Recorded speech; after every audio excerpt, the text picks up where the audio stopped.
The release of the Paradise Papers showed that very rich people don't like parting with their money, even if it's for a good cause like keeping their country running. No one is surprised that they are siphoning money to offshore tax havens, yet many blithely accept governments targeting welfare and social services as if it's those at the bottom rung of the socio-economic ladder who are sucking us all dry. There is a terrible irony here. We all put up with deliberately convoluted and difficult to navigate institutions in the hope that it will protect the coffers from welfare cheats and dull bludgers while, in practice, this obfuscation systematically privileges people with means. Like most people, I view Centrelink and other government institutions as faceless machines of bureaucracy which, as ordinary citizens, we are powerless to change. So I try to follow the rules. When I had my first child and stopped earning an income, I used the Auto's online tool to check if I still had to lodge tax returns. It said I didn't.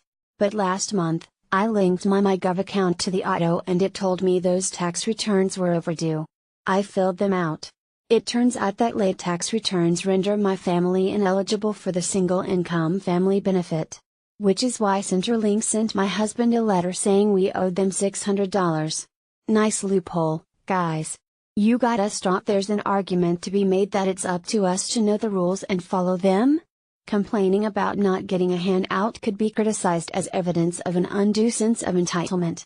Not so for politicians who find it too difficult to navigate the bureaucracy surrounding citizenship and eligibility for parliament. When they are found to be ineligible, no one asks them to give back their massive paychecks. I'm going to put it out there and say that I'm not an idiot. But I find it almost impossible to navigate these systems confidently. Filling out forms from government departments is bewildering guesswork. And talking to someone involves ridiculous waits on the phone knowing I'm unlikely to have my problem resolved by the person who answers, because they have no more power to change the rules than I do. My family won't starve, but this stuff also happens to people who are genuinely struggling. It's not just Centrelink and the Auto. Last year I stood in the Medicare office and cried to a customer service officer after months of trying to recoup some of the fees I had paid to my psychologist. The Medicare app was buggy, sometimes claims just didn't go through. In my sleep-deprived postnatal fog, I lost track of what has been claimed and my receipts started piling up. I called a number to lodge my claims over the phone. I waited for 45 minutes until the call cut me off at 6 p.m. I waited 45 minutes the next day and was told I still had to mail in my receipts. They did, however, take some details over the phone so that I didn't have to mail a separate form. A while later they mailed me back half of the receipts asking me to fill in the form. 2 days later, they sent the other half of the receipts asking me to fill out a different form. At some point, I also got a letter telling me that our family had reached the Medicare safety net.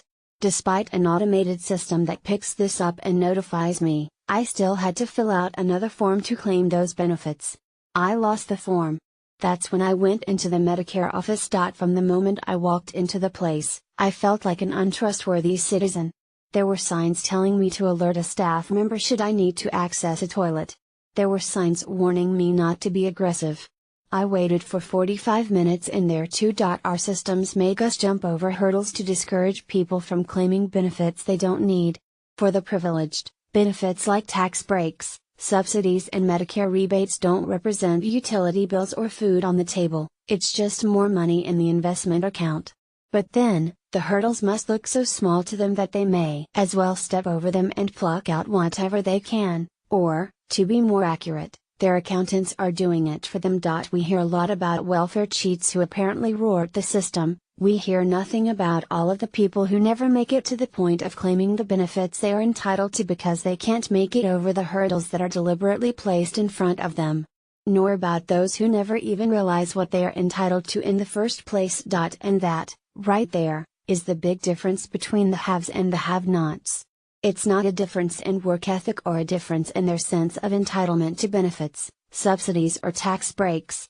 The difference is that one group can afford to pay people to fill out their forms, do their tax returns and hang on to every last dollar. So tell me, who's rorting the system? Erin Lennox lives in Melbourne. She is doing a PhD on urban birds.